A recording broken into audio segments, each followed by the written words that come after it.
Good day, I'm Andrea Chisholm and this is your JIS News for Wednesday, November 26. Government has reduced its expenditure for the 2014-2015 fiscal year by $739.6 million. The original budget showed that government planned to spend $541 billion, but that figure was reduced in the supplementary estimates that was tabled in Parliament on Tuesday. The supplementary estimates are to be discussed by the Public Administration and Appropriations Committee and debated in the House of Representatives next month. Industry, Investment and Commerce Minister Anthony Hilton has welcomed an initiative aimed at increasing and diversifying the country's exports while boosting competitiveness.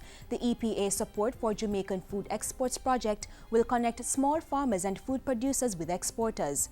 It's being implemented by the International Finance Corporation under a €7.25 million economic partnership agreement between Jamaica and the European Union. Speaking at Monday's launch of the EPA2 capacity building project, Minister Hilton said it would impact positively on employment and contribute to poverty reduction, particularly in rural areas.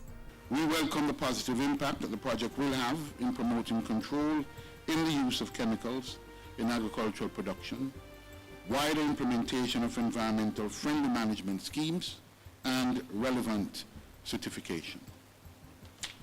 We welcome also the greater attention that is being placed on international food safety standards and access to safer food for Jamaicans. The project will run for the next 25 months. Ground has been broken for the construction of a $250 million state-of-the-art municipal building for the St. Thomas Parish Council. At a groundbreaking ceremony on November 21, Minister of Local Government and Community Development Noel R. Scott outlined plans for the new building. The construction of the new building will be approximately just over 2,000 square meters of new office space, and we will have you on two levels: the ground floor 1,150 square meters and the upper floor just under 1,000 square meters. The proposed construction seeks to provide a comfortable and modern working environment which will house all the political representatives as well as the 126 staff members. Meanwhile, Minister R. Scott opened the newly constructed male ward of the St. Thomas Infirmary in Morant Bay last Friday. Built at a cost of $31 million, the ward now houses 47 male residents and features double occupancy rooms, bathrooms, a doctor's examination office, matron's office, and a visiting area.